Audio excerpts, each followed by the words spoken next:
Good morning बच्चों। आज हम क्लास 7th के संस्कृत भाषा के 6 चैप्टर का पाठ पढ़ेंगे, जो है आपकी प्रत्याह। प्रत्यय का मतलब होता है जो शब्दांश संज्ञादि शब्दों या धातुओं के पीछे जुड़कर उनके अर्थ में परिवर्तन लाते हैं या उन्हें विशेषण बना देते हैं, विशेष बना देते हैं, वे प्रत्यय कहलाते हैं।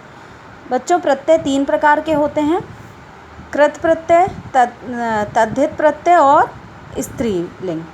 तो यहाँ पर आपके प्रत्यय के प्रयोग दिए हुए हैं, कुछ प्रयोग दिए हुए हैं। जैसे सा भोजनम खादित्वा, इसमें अक्तवा प्रत्यय जोड़कर बनाया गया है। सा भोजनम खादित्वा भ्रमणाय गच्छति, वह भोजन खाकर घूमने गई या जा रही है। विकासः पठितुम विद्यालयम गच्छति, विकास पढ़ने के लिए। प्रत्यय का मतलब होता है कि खाकर, पढ़कर, पढ़ने के लिए, सोने जा रही है, कर रही, ये सब होता है प्रत्यय। विकासः पठितुम विद्यालयम गच्छति, विकास पढ़ने के लिए, इसमें पठ धातु में तुमन प्रत्यय जोड़कर शब्द बनाया गया है, तो पढ़ने के लिए विद्यालय जा रहा है। सौरभः कथाम श्रोतुम इच्छति, सुनने की इच्छा रखता है। सौरभ कथा सुनने का इच्छुक है, ठीक है।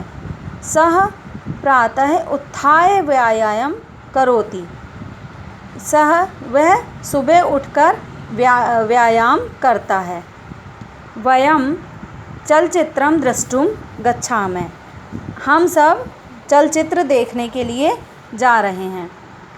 गृहम् आगत्य भोजनम खादित्वा शयनाय गमिष्यामः, हम घर आने के बाद भोजन खाकर सो जाते हैं, सोने चले गए। तो ये सब क्या है?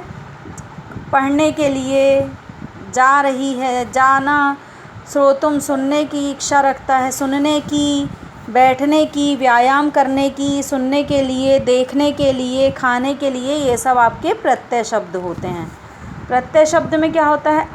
अक्तवा प्रत्यय, ये कृदंत प्रत्यय कहलाती हैं। अक्तवा, तुमुन, ल्यप और अनीय प्रत्यय आपकी कृदंत प्रत्यय कहलाते हैं। उसी के विषय में हम आपके ग्रामर में भी पढ़ लेंगे। प्रत्यय का प्रयोग करते हुए आपका एक चैप्टर दिया हुआ है, आगे कहानी दी हुई है घंटासुर। मैं उसको पढ़ूंगी और आपको हिंदी में इसका अनुवाद करके बताते जाऊंगी। घंटासुरः नीलगिरिपर्वतस्य समीपे एकः विशाल देवालयः आसीत्। नीलगिरी पर्वत के पास में एक विशाल मंदिर था। एकदा कश्चन चोरः देवालयात् एकां घंटां चोरयित्वा अगच्छत्, एक बार कुछ चोर उस मंदिर में घंटे को चुराकर ले गए।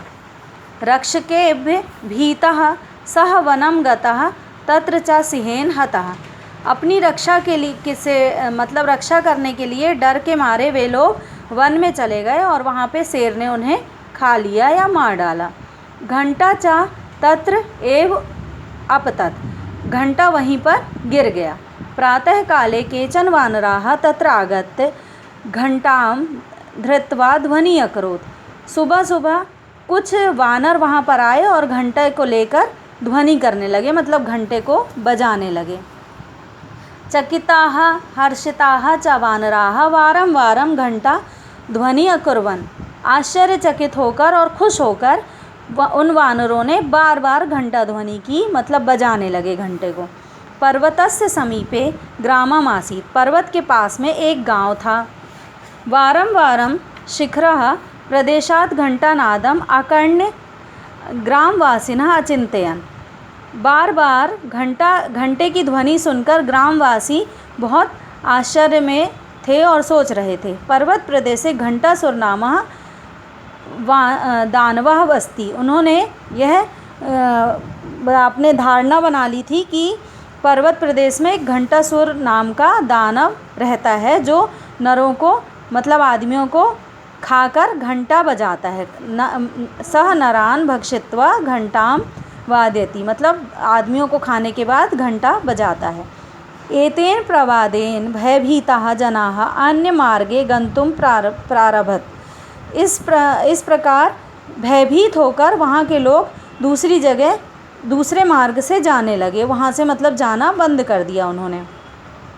अनेन चिंताकुलः राजा उद्घोषयत्, और वहाँ चिंताकुल राजा को बहुत चिंता हुई तो उसने घोषणा की, यह घंटासुरं मारयितुं समर्थः भविष्यति तस्मै विपुलं धनं दास्यामि।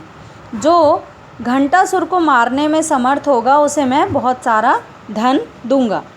घोषणां श्रुत्वा एका वृद्धा अचिंतयत्, घोषणा सुनने के बाद एक बूढ़ी मतलब बुढ़िया सोचने लगी, दानवाः राक्षसाः च न भवन्ति, दानव और राक्षस तो होते नहीं हैं। सा वने गत्वा अपश्यत् यत् वानराः घंटानादं कुर्वन्ति स्म, वह वन में गई और वहाँ जाकर देखा कि वानर घंटा बजा रहे हैं। अन्यस्मिन् दिने सा कदलीगुच्छानि चणकान् च नीत्वा अरण्ये अगच्छत्। दूसरे दिन उसने क्या किया कि कदली मतलब होता है केला, चणकान मतलब चने, केले का गुच्छा और कुछ चने लेकर वहाँ पर जंगल में गई। फलानि दृष्ट्वा कपयः घंटां त्यक्त्वा, फल देखकर कपय मतलब बंदर घंटे को वहीं पर छोड़ देते हैं। फलानि ग्रहीतुं मग्नाः अभवन्, फल खाने में मग्न हो जाते हैं।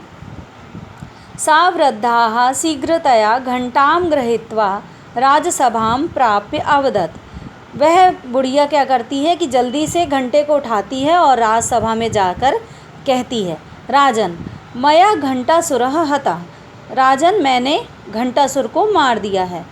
अत्रास्ति तस्य घंटा इति, यह उसका घंटा है।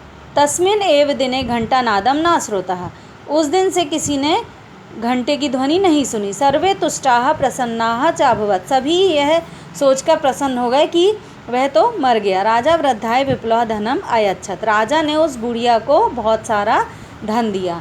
तो बच्चों समझ में आया कि मूर्खता के कारण लोगों को कितना नुकसान होता है ना। अब इसके आप शब्दार्थ लिखिएगा और पढ़ना है अच्छे से आपको, और इसकी प्रत्यय शब्द के विषय में भी पढ़ना है, और आगे के एक्सरसाइज में आपको सेंड कर दूँगी।